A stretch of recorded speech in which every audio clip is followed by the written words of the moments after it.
اعوذ باللہ من الشیطان الرجیم بسم اللہ الرحمن الرحیم والفجر ولیال عشر والشفع والوتر واللیل اذا یسر هل فی ذلک قسم لذی حجر الم تر کیف فعل ربک بعاد ارم ذات العماد التي لم يخلق مثلها في البلاد وثمود الذين جابوا الصخر بالواد وفرعون ذي الأوتاد الذين طغوا في البلاد فأكثروا فيها الفساد فصب عليهم ربك صوت عذاب إن ربك لبالمرصاد۔ یہ سورہ فجر ہے۔ آیت کی ابتدا بھی شروعات بھی الفجر سے ہے، اس بنا پہ سورت کا نام بھی سورہ فجر ہے۔ 30 آیتوں پر یہ سورت مشتمل ہے، اور یہ ان سورتوں میں سے ہے کہ نبی کریم صلی اللہ علیہ وسلم نے سیدنا معاذ بن جبل رضی اللہ تعالیٰ عنہ کو تاکید کی تھی کہ عشاء کی نماز میں جو چند سورتیں آپ نے ان کو بتلائی تھیں اس میں سے یہ ایک سورت ہے۔ معاذ بن جبل رضی اللہ تعالیٰ عنہ عشاء کی نماز پڑھاتے تھے، اپنی قوم میں بہت لمبی نماز پڑھا دیا کرتے تھے۔ ایک شخص وہ کنارے اپنا نماز پڑھ کر کے بیٹھے تھے۔ معاذ بن جبل رضی اللہ تعالیٰ عنہ نے ان سے کہا آپ کنارے کیوں بیٹھے ہیں؟ انہوں نے کہا ابھی چل کر کے ہم آپ کی شکایت کرتے ہیں اللہ کے رسول صلی اللہ علیہ وسلم سے۔ گئے آپ صلی اللہ علیہ وسلم نے شکایت کی کہ اللہ کے رسول ہم دن بھر کام کرتے ہیں، یہ بہت لمبی نماز پڑھا دیتے۔ آپ صلی اللہ علیہ وسلم بہت سخت ناراض ہوئے۔ آپ نے فرمایا فتان لک یا معاذ، اے معاذ کیا آپ لوگوں کو فتنے میں ڈال دیں گے؟ پھر آپ نے حد بندی کی کہ یہ صورت پڑھیے، سورہ سبح اسم ربک الاعلیٰ ہے، والشمس وضحاہا ہے، یہ سب اسی میں سے والفجر بھی ہے۔ آپ صلی اللہ علیہ وسلم نے تعین کی کہ یہ صورتیں پڑھنی ہے، تو اس میں سے یہ صورت ہے سورہ فجر۔ یہ ابتدائی دور کی صورت ہے، مکہ مکرمہ میں اس وقت کی جب آپ صلی اللہ علیہ وسلم اور مشرکین کفار ان سے یہ لوگ آپ صلی اللہ علیہ وسلم کی مخالفت کرتے تھے، ایمان والوں سے دشمنی کرتے تھے، اس دور کی یہ صورت ہے۔ اس دور میں یہ صورت نازل ہوئی۔ بنیادی طور پہ اس صورت میں بتلایا گیا کہ یہ کائنات جو اللہ تعالیٰ نے اس ایک وسیع و عریض طریقے سے پھیلائی ہے، یہ ایسے بیکار نہیں ہے۔ ایک دن آنے والا ہے جزا کا، اس دن میں ہر ایک کو اس کا پورا پورا بدلہ ملے گا۔ اچھا عمل کرنے والوں کو اچھا بدلہ ملے گا، برا عمل کرنے والوں کو برا بدلہ ملے گا۔ تو اس صورت میں بھی بتلایا گیا۔ ایسے ہی اس صورت میں آخر میں قیامت کا بھی ذکر ہے، اور 4 باتیں اور بتلائی گئیں کہ انسان پہ جب اللہ تعالیٰ انعام کی بارش کرتے ہیں تو ناشکرہ انسان وہ یہ سمجھ لیتا ہے کہ یہ ہمیں جو انعام ملا ہے، جو دولت ملی ہے، یہ ہمیں اپنے کمانے کی وجہ سے ملی ہے، ہمیں اپنے محنت کرنے کی وجہ سے ملی ہے، اپنے ہاتھ کا کرشمہ سمجھتا ہے اسے، اللہ تعالیٰ کی نعمت شمار نہیں کرتا۔ فرمایا گیا آگے ذکر ہے فَأَمَّا الْإِنسَانُ إِذَا مَا ابْتَلَاهُ رَبُّهُ فَأَكْرَمَهُ وَنَعَّمَهُ فَيَقُولُ رَبِّي أَكْرَمَنِ۔ اور ایک 2 باتوں کا اور حکم دیا گیا ہے۔ تو سب سے پہلے اللہ تعالیٰ نے الفجر، 5 چیزوں کی اللہ تعالیٰ نے قسم کھائی، اور اللہ تعالیٰ جس چیز کی قسم کھاتے ہیں وہ چیز اپنی ذات کے اعتبار سے، اپنی صفات کے اعتبار سے ایک مقام رکھتی ہے، اہمیت کا حامل ہوتی ہے۔ والفجر، قسم ہے فجر کی۔ فجر کے بارے میں مفسرین کہتے ہیں فجر سے مراد صبح صادق کا وقت، جب سے فجر کا ٹائم شروع ہوتا ہے، یہ فجر کا وقت مراد ہے۔ یہ اپنی جگہ ایک انتہائی اہمیت کا مقام رکھتی ہے کہ انسان جو رات بھر سویا ہوا تھا، نیند کو کہا جاتا ہے النوم ہی اخو الموت، نیند یا اخت الموت، نیند موت کی بہن ہے۔ تو اللہ تعالیٰ رات ختم کر کے دن لے آئے، صبح لے آئے، تو یہ اللہ تعالیٰ کی ایک بڑی نعمت ہے۔ اور اس وقت صبح کے وقت میں دو بڑی عبادتیں رکھی گئی ہیں۔ ایک بڑی عبادت فجر کی نماز ہے، اور ایسے ہی ایک بڑی عبادت کا وقت شروع ہوتا ہے، روزے کا وقت شروع ہوتا ہے، یہ بھی صبح صادق کے وقت سے شروع ہو جاتا ہے۔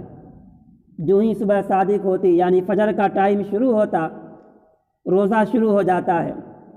اور فجر کی نماز کے بارے میں سنن ابو داؤد میں نبی کریم صلی اللہ علیہ وسلم نے فرمایا، روایت منقول ہے، فرمایا آپ صلی اللہ علیہ وسلم نے، یبن آدم، اے آدم کے بیٹے، اگر ہو سکے تو اس چیز کی پابندی کرو، یعنی صبح سویرے 4 رکعت کی اگر پابندی کر لو تو پورے دن ہماری نگرانی میں، ہماری حفاظت میں، ہماری طرف سے کفایت رہے گی، ہماری حفاظت میں رہو گے۔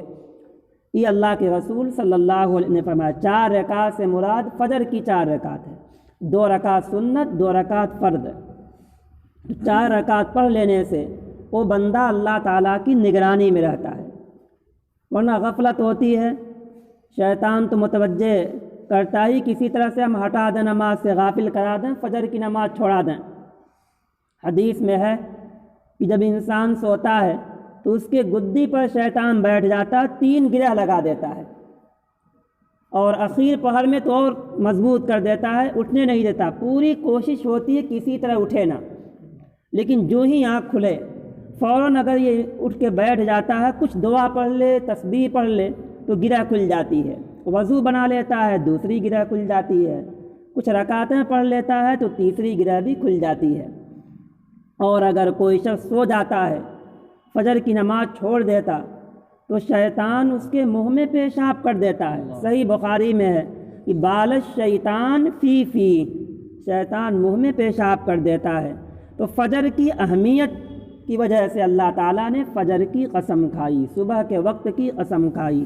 قسم ہے فجر کی، ولیال عشر، اور قسم ہے 10 راتوں کی، والشفع والوتر، قسم ہے جفت کی اور طاق کی۔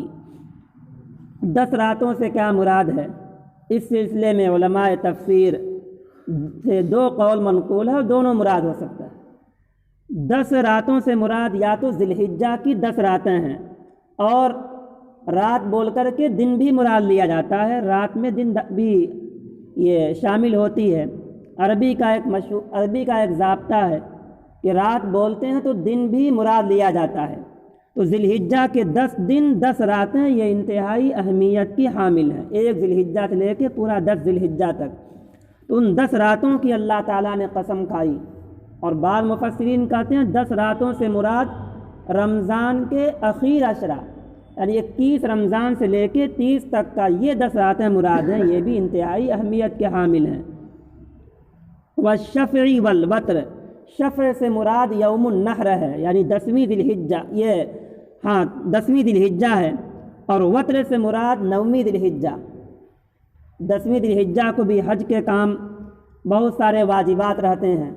9ویں ذی الحجہ یہ عرفہ کا دن ہے، اور یہ اتنا اہم ہے کہ اگر کوئی حاجی عرفہ کے میدان میں نہ جائے تو اس کا حج ہی نہیں ہوتا، حج کا اسے رکن اعظم کہا گیا ہے۔ تو شفع اور وتر کی اللہ تعالیٰ نے قسم کھائی۔ بعض مفسرین کہتے ہیں کہ شفع کے معنی آتے ہیں جفت کے، جوڑے کے، اور وتر کے معنی آتے ہیں طاق کے۔ تو یہاں شفع سے مراد لیا ہے مخلوق، کہ اللہ تعالیٰ نے ساری یہ مخلوق کی قسم کھائی۔ مخلوق میں بھی دیکھا جائے تو اکثر مخلوق میں جوڑے ہیں، رات دن، ایسے ہی آسمان زمین، یہاں بھی جوڑا ہے، مرد و عورت، جانوروں میں بھی اور بھی چیزوں میں بھی جوڑے۔ والوتر، اور وتر سے مراد خود اللہ تعالیٰ ہے۔ وتر کہتے ہیں طاق کو۔ ایک حدیث میں ہے اللہ وتر و یحب الوتر، اللہ طاق ہے اور طاق کو پسند کرتا ہے۔ آگے واللیل اذا یسر، 5ویں قسم، قسم ہے رات کی جب وہ جانے لگے۔ رات کے اخیر پہر کی قسم کھائی گئی۔ جب رات جانے لگے یعنی تیسرا پہر شروع ہو جائے، وہ انتہائی اہمیت کا حامل ہوتی ہے۔ رات کے اخیر پہر میں سارے انبیاء، صلحاء، اتقیاء، نیک لوگ ان کے شب بیداری کا وقت ہوتا ہے، وہ رات کے آخر پہر میں اٹھتے تھے، اللہ کی عبادت کرتے تھے، تنہائی میں اللہ تعالیٰ سے لو لگاتے تھے۔ اور یہ وہ وقت ہوتا ہے کہ ہر رات اللہ تعالیٰ کا یہ معمول ہے، ہر رات اللہ تعالیٰ آخر پہر میں آسمان دنیا پر آ جاتا ہے بالکل نیچے، اور مالک ہونے کے باوجود اللہ تعالیٰ کی طرف سے صدا لگتی ہے، یہ ہے کوئی روزی مانگنے والا میں اسے روزی دے دوں، ہے کوئی گناہوں کی معافی چاہنے والا میں اس کے گناہوں کو معاف کر دوں۔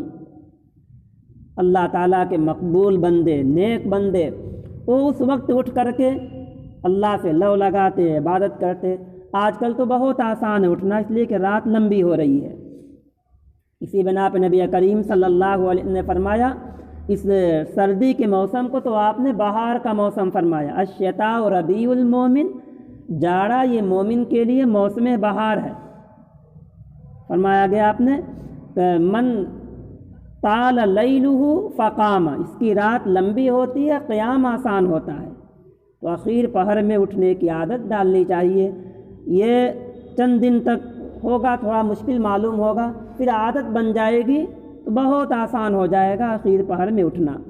سارے نیک لوگوں کا، صلحاء کا، انبیاء کا، اتقیاء کا یہ معمول تھا کہ وہ رات کے آخر پہر میں اٹھتے تھے۔ وبالاسحار هم یستغفرون، اللہ کے نیک بندے جو سحری کے وقت میں استغفار کرتے ہیں، تو اس کی قسم کھائی گئی، قسم ہے رات کی، اذا یسر، جب وہ جانے لگے، حل فی ذالک قسم لذی حجر، کیا اس میں، یعنی اس قسم میں، کیا اس میں قسم ہے عقل والوں کے لیے۔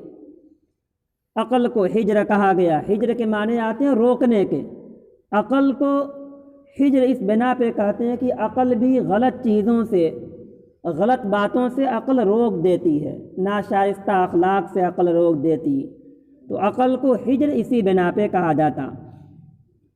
آگے الم تر کیف فعل ربک بعاد ارم ذات العماد۔ ایک شبہ ہو سکتا ہے کہ جب اللہ تعالی حشر میں سارے انسانوں کو جمع کرے گا، آدم علیہ السلام سے لے کر قیامت تک کے سارے انسان جمع ہوں گے، اتنا بڑا مجمع ہوگا، تو اس مجمع پہ کیسے کنٹرول ہوگا؟ کہیں ایسا بھی ہو سکتا ہے کہ وہ لوگ بغاوت کر جائیں، آواز اٹھا دیں۔ فرمایا گیا نہیں، اللہ تعالیٰ بہت قوت والی، طاقت والی قوموں کو اللہ تعالیٰ نے دہ مارا ہے۔ قوم عاد، قوم سمود، فرعون، یہ لوگ بہت مضبوط تھے۔ ان لوگوں نے زمین میں فتنہ، فساد پھیلائے، اور فساد سب سے بڑی یہی چیز یہی ہے کہ اللہ کی عبادت سے ان لوگوں نے روکا، تو اس کا نتیجہ یہ ہوا کہ دنیا ہی میں اللہ تعالیٰ نے ان قوموں کو عذاب کا مزہ چکھایا۔ جو لوگ بھی زیادہ ظلم و زیادتی کرتے، فتنہ فساد پھیلاتے اور اللہ کی عبادت سے روکتے ہیں، سب سے بڑا فتنہ اور فساد اسی کو کہا گیا کہ اللہ کی عبادت سے اللہ کے بندوں کو روک دیا جائے۔ یہ وہ قومیں ہیں کہ اللہ کی عبادت سے اللہ کے بندوں کو روکتی تھی، تو اللہ تعالیٰ نے انہیں دنیا میں ہی عذاب دیا۔ کفار مکہ کو تنبیہ کی گئی، بتایا گیا انہیں، یہ دیکھو اتنی طاقتور قوم تھی، ان لوگوں نے اپنے رب کی نافرمانی کی، اللہ تعالیٰ نے دنیا ہی میں انہیں عذاب کا مزہ چکھایا۔ سب سے پہلے ذکر کیا گیا قوم عاد کا۔ قوم عاد یہ بہت پرانی قوم ہے۔ نوح علیہ السلام کے ایک بیٹے ہیں سام، سام کے بیٹے ہیں عاص یا ارم، عاص، سام، پھر اس کے بیٹے ہیں عاص، اس کے بعد عاد، یہ ارم ہے، ارم کے بعد تباد، یعنی بہت پہلے کی یہ قوم ہے۔ عاد بن عاص بن سام بن نوح، اور عاد کا دو جگہ ذکر ہے کلام پاک میں، ایک عاد اولا، ایک عاد اخرى۔ عاد اولا سے مراد یہی عاد ہیں، ان کا ابھی آگے ذکر ہے کہ ارم، عادن ارم ذات العماد، ارم بھی ان کا لقب ہے۔ تو یہ قوم عاد اس قدر قوت والی مضبوط قوم تھی کہ اللہ تعالیٰ نے فرمایا التی لم یخلق مثلھا فی البلاد، اس جیسی قوت والی قوم پیدا ہی نہیں کی گئی۔ بہت مضبوط، طاقتور اور انتہائی اونچے قد والے تھے یہ لوگ۔ کیا آپ نے نہیں دیکھا کیف فعل ربک بعاد، کیسا سلوک کیا آپ کے رب نے قوم عاد کے ساتھ، یعنی ارم کے ساتھ، ذات العماد، جو کھمبوں والے تھے، کھمبوں جیسے لمبے لمبے تھے، قوت والے تھے۔ التی لم یخلق مثلھا فی البلاد، اس جیسی شہروں میں کوئی قوم پیدا نہیں کی گئی۔ کھمبوں کے اوپر یہ لوگ شاندار شاندار عمارتیں بناتے تھے، کئی منزل کی۔ ان لوگوں نے نافرمانی کی، ان کو عذاب یہ دیا گیا کہ 7 لیال و 8 ایام، 7 رات 8 دن مستقل ان پر آندھی چلی، اور یہ قوم اسی آندھی میں ان کو ہلاک کر دیا گیا۔ وثمود الذین جابوا الصخر بالواد، قوم سمود یہ بھی انتہائی سرکش قوم تھی، پہاڑوں میں یہ لوگ مکان بناتے تھے۔ یہ دونوں قومیں عرب سے لے کر شام تک اسی بیچ کے رہنے والے تھے، اسی بیچ میں یہ لوگ بستے تھے۔ تو قوم سمود آپ صلی اللہ علیہ وسلم کے دور تک یہ کنواں بھی تھا، جس کنویں سے صالح علیہ السلام کی اونٹنی پانی پیتی تھی، جو سمود میں نبی بنا کر بھیجے گئے تھے، صالح علیہ السلام۔ ان کے کھنڈرات اور بستیاں اب بھی موجود ہیں۔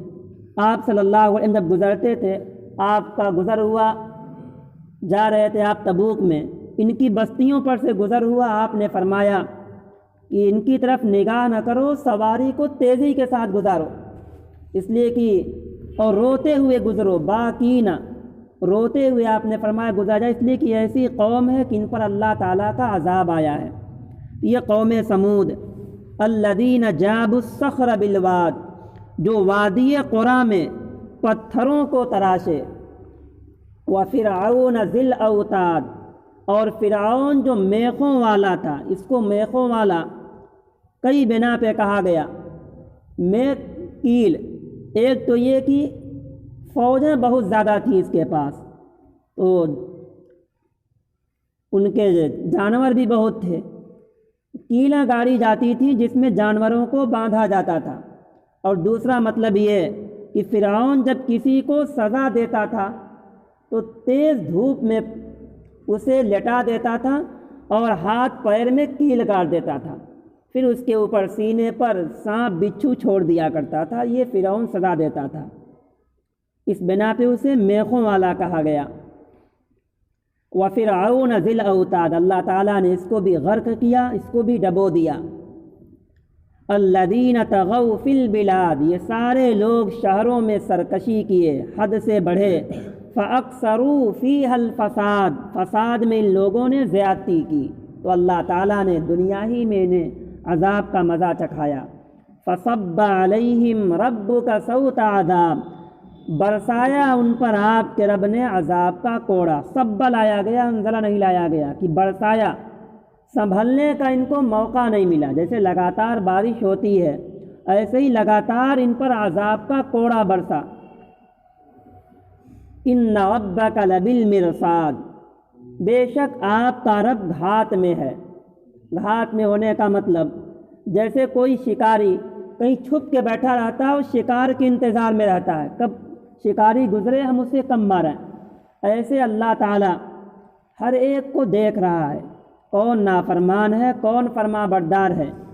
نافرمانوں کے لیے اللہ تعالیٰ گھات میں ہے، یعنی ایک وقت انہیں عذاب دے گا، سزا دے گا۔ ان کے اعمال سے اللہ تعالیٰ واقف ہے، خبر رکھنے والا ہے۔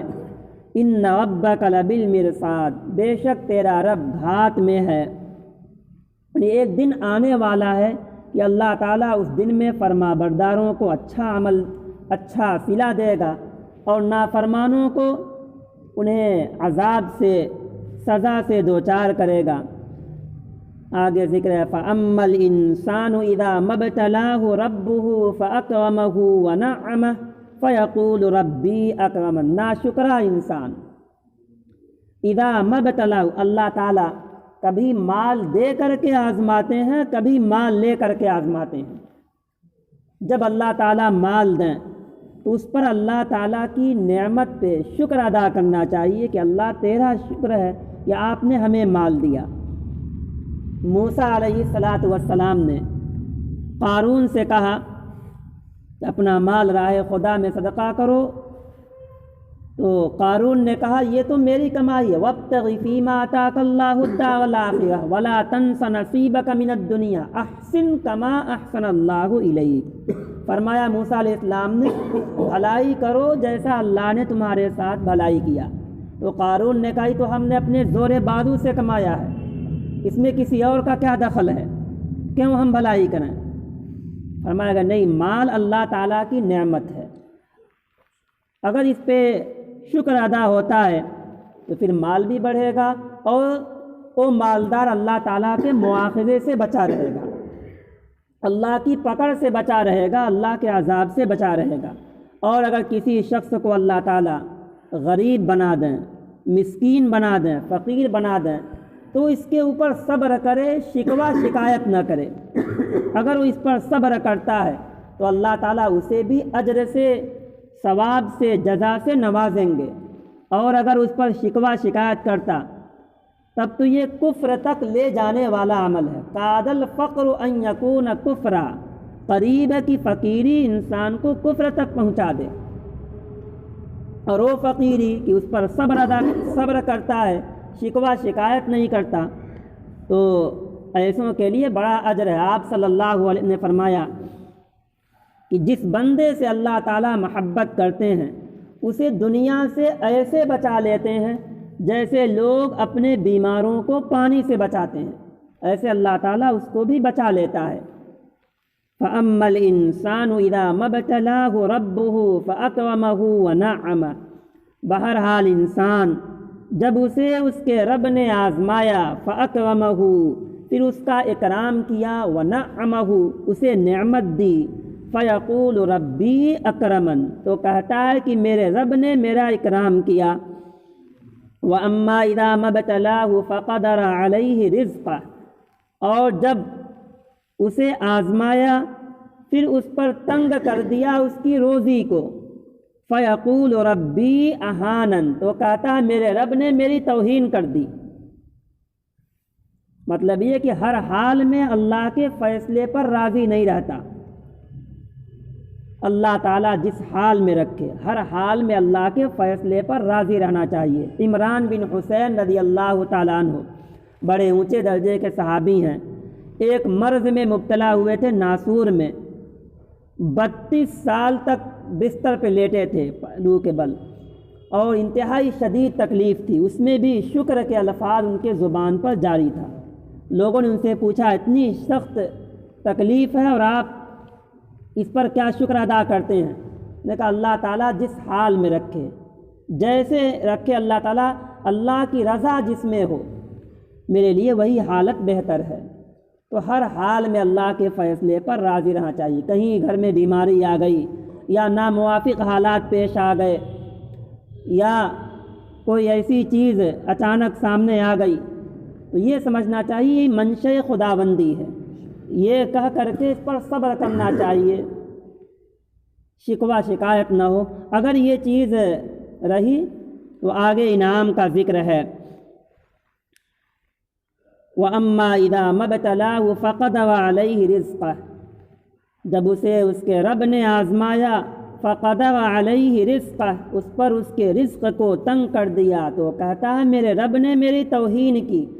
آگے کَلَّا بَل لَّا تُكْرِمُونَ الْيَتِيمَ وَلَا تَحَاضُّونَ عَلَىٰ طَعَامِ الْمِسْكِينِ، ہرگز نہیں۔ یہ 4 خرابیاں عرب والوں کے اندر پائی جاتی تھیں۔ پہلی خرابی، بلکہ تم لوگ یتیموں کا اکرام نہیں کرتے۔ عرب والے یتیموں کا مال کھا جایا کرتے تھے۔ یتیم کہا جاتا ہے اس بچے یا بچی کو نابالغی کے زمانے میں، ابھی وہ بچہ یا بچی بالغ نہیں ہوئے، ان کے والد کا انتقال ہو گیا ہو، چاہے ماں زندہ ہو، تو جب تک یہ لوگ نابالغ ہیں تب تک یتیم ہیں، جب بالغ ہو جائیں گے تب یتیم نہیں کہا جائے گا۔ تو یتیموں کا وہ لوگ اکرام نہیں کرتے تھے، یعنی یتیموں کے مال کو ہی کھا جایا کرتے تھے۔ یتیموں کے اکرام کا مطلب یہ ہے کہ ان کی دیکھ ریکھ کیا جائے، شفقت کے ساتھ ان سے پیش آیا جائے اور کچھ دے کر کے احسان نہ جتایا جائے، عزت کے ساتھ انہیں کوئی چیز دیا جائے۔ حدیث میں نبی کریم صلی اللہ علیہ وسلم نے فرمایا انا وکافل الیتیم کہاتین، میں اور یتیم کی کفالت کرنے والا، آپ نے فرمایا کہاتین، جنت میں بالکل اس طرح ہوں گے۔ آپ اپنی دونوں انگلیوں کو ملائے، فرمایا آپ نے جیسے یہ دونوں انگلیاں ملی ہوئی ہیں، ایسے وہ آدمی جو یتیم کی کفالت کرتا ہے، اس کی پرورش کرتا ہے، اس کی دیکھ ریکھ کرتا ہے، وہ اور میں بالکل جنت میں ایسے ملے رہیں گے، ہمارا اس کا درجہ ملا ہوا ہوگا۔ تو یتیموں کی کفالت کرنی چاہیے، ان کا اکرام کرنا چاہیے، عزت کرنی چاہیے۔ ولا تحاضون علی طعام المسکین، دوسری خرابی عرب والوں کے اندر پائی جاتی تھی، حکم اور تم لوگ مسکینوں کے کھلانے پر ابھارتے نہیں، خود بھی مسکینوں کو نہیں کھلاتے تھے اور کسی دوسرے کو بھی مسکینوں کے کھلانے پر نہیں ابھارتے تھے۔ وَتَأْكُلُونَ التُّرَاثَ أَكْلًا لَمًّا وَتُحِبُّونَ الْمَالَ حُبًّا جَمًّا، تم لوگ میراث کو اچھی طرح سمیٹ کر کھا جاتے ہو۔ عرب میں صرف میراث اس کو ملتی تھی جو طاقت والا ہو، کہتے تھے وہ لوگ جو گھوڑ سواری کر لے اسی کو میراث دیتے تھے، چھوٹے بچوں کو، عورتوں کو میراث نہیں دیتے تھے۔ آج اپنے یہاں بھی عورتوں کو، بچیوں کو لوگ میراث نہیں دیتے، شہروں میں تو ہے رواج کچھ، لیکن گاؤں میں تو لوگ بالکل نہیں دیتے ہیں۔ یہ انتہائی بچیوں کے ساتھ ظلم ہے۔ میراث میں اللہ تعالیٰ نے سب کا حصہ متعین کیا، جتنی تفصیل کے ساتھ اللہ تعالیٰ نے میراث کو بیان کیا، کسی اور چیز کو اتنی وضاحت کے ساتھ اللہ تعالیٰ نے نہیں بیان کیا۔ صحیح طرح سے حق نہ دینے کی وجہ سے بعض دفعہ ایسا ہوتا ہے جب کسی دوسرے کا حق لے لیا جاتا تو اس کی وجہ سے نیکیاں بھی بیکار ہو جاتی، نیکیاں ضائع ہو جاتی۔ نبی کریم صلی اللہ علیہ وسلم نے فرمایا کل آخرت میں ایک شخص ایسا آئے گا جس کے پاس نیکیوں کا ایک بڑا خزانہ ہوگا، روزے کا، نماز کا، لیکن وہ انتہائی فقیر ہوگا۔ آپ نے پوچھا صحابہ سے کیا آپ لوگ فقیر جانتے ہیں، مفلس جانتے ہیں؟ صحابہ نے کہا ہم تو مفلس اسے سمجھتے جس کے پاس روپیہ پیسہ نہ ہو۔ فرمایا آپ صلی اللہ علیہ وسلم نے وہ مراد نہیں، مفلس وہ ہے جو نیکیوں کا انبار لے کر کے آئے گا لیکن دنیا میں وہ دوسروں کا حق دبائے تھا، دوسروں کا حق لیا تھا۔ بھائی لوگ ہوتا ہے میراث میں حصہ لے لیتے، بہنوں کو نہیں دیتے، جب دوسروں کا حق کوئی لے لے گا سارے حق والے آئیں گے اور وہاں تو روپیہ پیسہ ہے نہیں، نیکیوں سے ہی بدلہ دلوایا جائے گا، ایک ایک کر کے سب اس کی نیکیاں لے چلے جائیں گے۔ نیکیاں ختم ہو گئیں تو اب کیا ہوگا؟ حق والے ابھی رہ گئے تو حق والوں کا گناہ اس کے اوپر لاد دیا جائے گا۔ آیا تھا اس حال میں کہ نیکیوں کا خزانہ تھا اس کے پاس، اب یہ حال ہو گیا کہ گناہ اس کے اوپر لگ گیا۔ فرمایا گیا یتیموں کا جو حق ہو، ایسے ہی میراث جو اللہ تعالیٰ نے میراث کی تقسیم بتائی تو شریعت کے اعتبار سے، شریعت کے مطابق میراث کو صحیح تقسیم کر دینا چاہیے۔ وَتَأْكُلُونَ التُّرَاثَ أَكْلًا لَمًّا، تم لوگ میراث کو اچھی طرح سمیٹ کے کھا جاتے۔ وَتُحِبُّونَ الْمَالَ حُبًّا جَمًّا، تم لوگ مال سے بہت زیادہ محبت کرتے ہو۔ حب مال کی وجہ سے لوگوں کے حقوق انسان ادا نہیں کرتا۔ آپ صلی اللہ علیہ وسلم نے فرمایا اس مال کے بارے میں ان ھذا المال حلوۃ خضرۃ، کہ یہ مال انتہائی شیریں ہے، سرسبز و شاداب ہے یہ مال، جو اسے حق کے مطابق مال کو لے گا بورک لہ، اسے برکت دیا جائے گا، اور جو ایسے مال حاصل کرتا چلا گیا، حلال کی حرام کی تمیز نہیں رہی، تو یہی مال اس کے لیے ہلاکت کا سبب بنے گا۔ اس لیے یہ کوشش ہونی چاہیے کہ حلال طریقے سے ہو۔ اور ایسے ہی اس صورت میں یہ تنبیہ کی گئی کہ انسان اپنی عاقبت کو نہ بھولے، ایک دن آنے والا ہے، ان ربک لبالمرصاد، اللہ تعالیٰ گھاٹ میں ہے، ایک دن ایسا آنے والا ہے جزا کا، سزا کا، کہ اس دن ہمارے ایک ایک عمل کا حساب ہوگا، ایک ایک عمل کو دیکھا جائے گا، ایک ایک عمل تولا جائے گا۔ تو اس دن سے غفلت برتنا ٹھیک نہیں، بلکہ اس دن کی آج سے ہی تیاری کرنی چاہیے۔ یہ وقت ملا ہے تیاری کا، اگر اس وقت کو ایسے آج کل پہ ٹلا دیا گیا، یہ وقت جب نکل جائے گا پھر نہیں آئے گا۔ تو اللہ تعالیٰ نے جو یہ وقت دیا اس میں اپنے آخرت کی تیاری کی جائے اور لوگوں کے حقوق کو صحیح طریقے سے ادا کیا جائے۔ جس حال میں اللہ تعالیٰ رکھیں، اس صورت کا ایک بنیادی مقصد یہ بھی ہے ہر حال میں اللہ تعالیٰ کے فیصلے پر راضی رہا جائے، چاہے خوشحالی میں رکھیں یا تنگ دستی میں رکھیں، اللہ اللہ ہے، جس حال میں رکھے اللہ کے فیصلے پر ہم بندوں کو راضی رہنا چاہیے۔ اب آگے قیامت کا ذکر ہے انشاءاللہ اگلے جمعرات کو، اب اگلی آیتوں کی تفسیر ہوگی۔ اللہ تعالیٰ ان باتوں پر ہمیں بھی آپ کو بھی عمل کرنے والا بنائے۔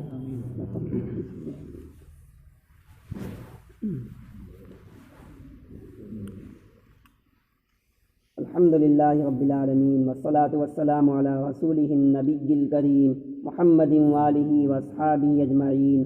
اللہم انی علی ذکرک وشکرک وحسن عبادتک، اللہم لا مانع لما اعطیت ولا معطی لما منعت ولا ينفع ذا الجد منک الجد۔ الہ العالمین ہم سب کی خطاؤں کو، گناہوں کو معاف فرما۔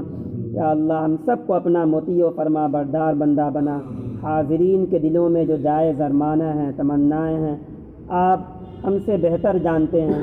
اے اللہ ان کی جائز مرادوں کو پورا فرما، جائز تمناؤں کو پورا فرما، ہر ایک کے گھر میں خیر و برکت، عفو و عافیت عطا فرما، راحت عطا فرما، لڑائی جھگڑا نا اتفاقی سے پوری پوری حفاظت فرما، سب کو ایک دوسرے کے حقوق ادا کرنے والا بنا، دنیا کی زندگی بھی ہماری آخرت کی بھی زندگی شاندار گزارنے والا بنا، دونوں جہان کی نعمتیں عطا فرما، اپنی کسی بھی نعمت سے ہمیں محروم نہ فرما، چاہے دنیا کی نعمت ہو، آخرت کی نعمت ہو، سب نعمتیں عطا فرما، نیک بندوں میں ہم سب کا شمار فرما، ہم سب کو نیک بنا، ہماری نسلوں میں دین داخل فرما، بددینی سے پوری پوری حفاظت فرما، اس محلے میں مسجد میں جتنے لوگ ہیں سب کو خیر و عافیت کے ساتھ ان کی زندگی میں عمر میں برکت عطا فرما، ہم سب کی دنیا میں بھی آخرت میں بھی دونوں جہان میں کامیابی عطا فرما، بیماری بلا مصیبت سے ہم سب کی پوری پوری حفاظت فرما۔ نبی کریم صلی اللہ علیہ وسلم نے خیر کے لائن سے جتنی دعائیں کی ہوں ہم سب کا اس میں حصہ عطا فرما، شر کے لائن سے جتنی چیزوں سے پناہ مانگی ہوں ہم سب کو اس سے بچنے والا بنا، سب کے کاروبار میں برکت عطا فرما، ہماری ان ٹوٹی پھوٹی دعا کو محض اپنے فضل و کرم سے قبول فرما۔ صلی اللہ تعالی علی خیر خلقہ محمد وآلہ وصحبہ اجمعین برحمتہ۔